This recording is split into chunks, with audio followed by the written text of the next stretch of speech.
as promised, breathing exercises. The doctor and I. Definitely, as we talked about, we definitely want to expand here. And so it's as if we're trying to push this up when we breathe in. We also want to look for expansion in the sides. So we're looking to expand here, push out if you will. Give us a few, Doc. That's looking pretty good. You can see the expansion occurring.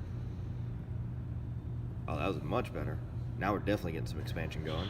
We also, if we can, we want to breathe into our back, if you will. We want to try to expand here. And of course, outward with the sides. Give us a few, Doc.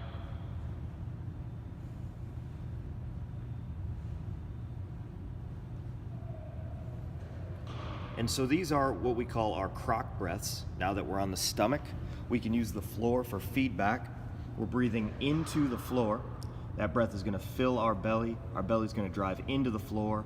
And as you can see, it lifts the doctor's body every time she takes a breath in. We want as much expansion as possible every time we take a deep breath.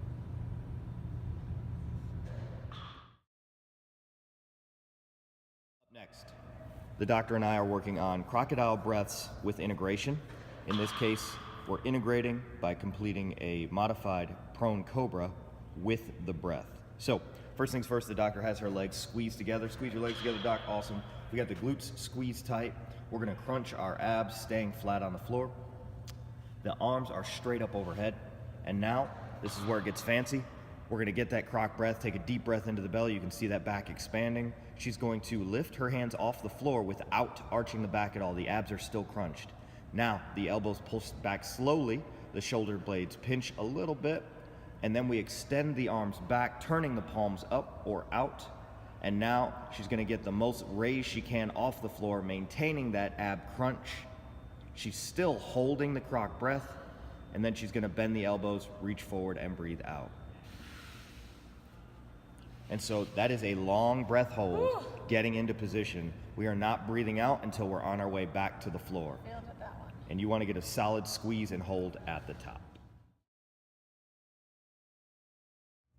So this is Marcus. He's going to demonstrate the 90-90 breathing exercise, and he has a balloon as a tool as well as a ball that you're going to work on squeezing. Don't be fooled though. 90-90, I still keep it 100. 90 is 90 degrees here and then 90 degrees here, angle right there.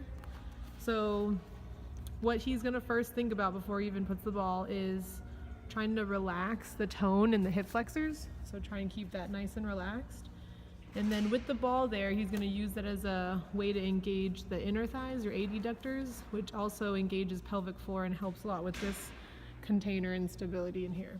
So he has a little bit of difficulty engaging those abdominals, the obliques, to pull down that rib, which is gonna make the abdominal container a little less stable. And he's noticing with overhead movements, a lot of hip flexor compensations, a lot of difficulty there.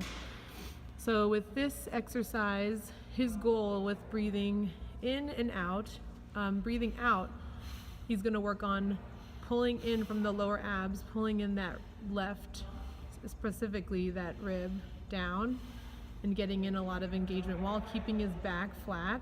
He's gonna drive his heels down a little bit and into the wall, just driving into the wall a little bit to get the hamstring activation, which is gonna help keep the back flat, just get a little bit of posterior pelvic tilt, shut off the erectors there.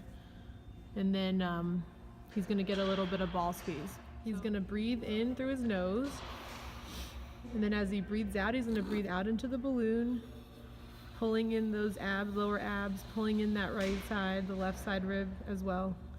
And then breathing in without pinching off the balloon with his teeth, and then breathing out. Really focusing on keeping the hip flexors quiet, keeping his back flat into the floor. And then another one.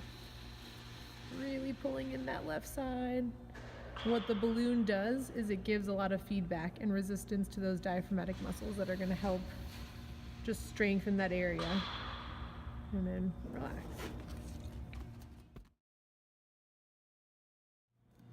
All right, community, up next, we're doing the gut buster with reach overhead. This is an experimental exercise we've incorporated from the evil genius, Julian Pineau. Check him out, he's smart, he's online. He gives away free stuff, lots of exercises. What we're gonna do is exercise our breathing now. We're not practicing breathing properly. We're doing an exercise to improve our capabilities. The doctor has her legs bent, feet flat on the floor, glutes and abs tight. I am her partner. I'm gonna bring a kettlebell just below her belly button here. And now she's gonna hold that kettlebell up with her belly and then take her deep breaths as she reaches back. Holds the furthest range she can get without arching her back. She's gonna get a couple breaths in this position.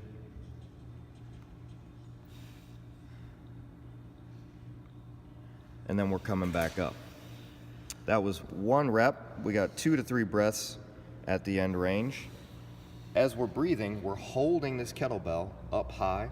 We're not letting the kettlebell sink in. We're not letting it crush our gut. As the kettlebell's trying to bust our gut, we're just pushing back against it, forcing it to stay up high. Once again, we're working our crocodile breaths and adding in the reach overhead. Any light ball or plate will do.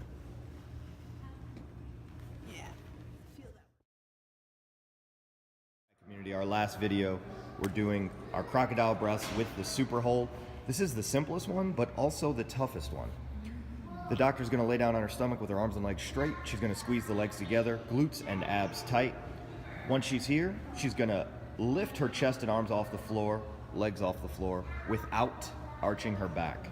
Maintaining this position, she's working her crocodile breaths. We should see that rise and fall every single breath.